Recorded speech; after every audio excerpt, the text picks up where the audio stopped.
फक्त 5 तास झोप पुरेशी आहे, हा जो संपूर्ण कथानक आहे, तो हसल कल्चर आणि Instagram इन्फ्लुएन्सर्सनी विकलेला एक खोटा प्रचार आहे. कारण 5 तास झोप घेतल्याने तुमच्यावर काय परिणाम होऊ शकतो, ते पहा. झोप सतत कमी घेतल्यास तुमचे टेस्टोस्टेरॉन पातळी कमी होऊ शकते. एका अभ्यासात असे आढळले की फक्त एका आठवड्यासाठी दररोज 5 तास झोप घेतल्यास निरोगी तरुण पुरुषांमध्ये दिवसा टेस्टोस्टेरॉनची पातळी सुमारे 10 ते 15% कमी होते. याचा परिणाम तुमच्या ऊर्जा, मूड, पुनर्प्राप्ती आणि लैंगिक इच्छेवर देखील होऊ शकतो. दुसरे म्हणजे कॉर्टिसॉल हे तणावाचे हार्मोन वाढलेले राहिल्याने व्यवस्थित रिसेट होत नाही.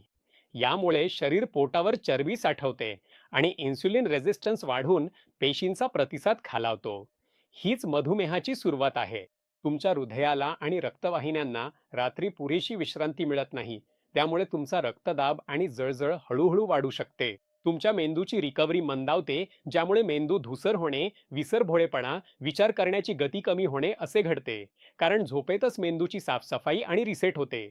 या चॅनलवर आम्ही आरोग्याबद्दल नेहमी उपयुक्त माहिती देतो. त्यामुळे सबस्क्राईब करून बेल आयकॉन दाबा.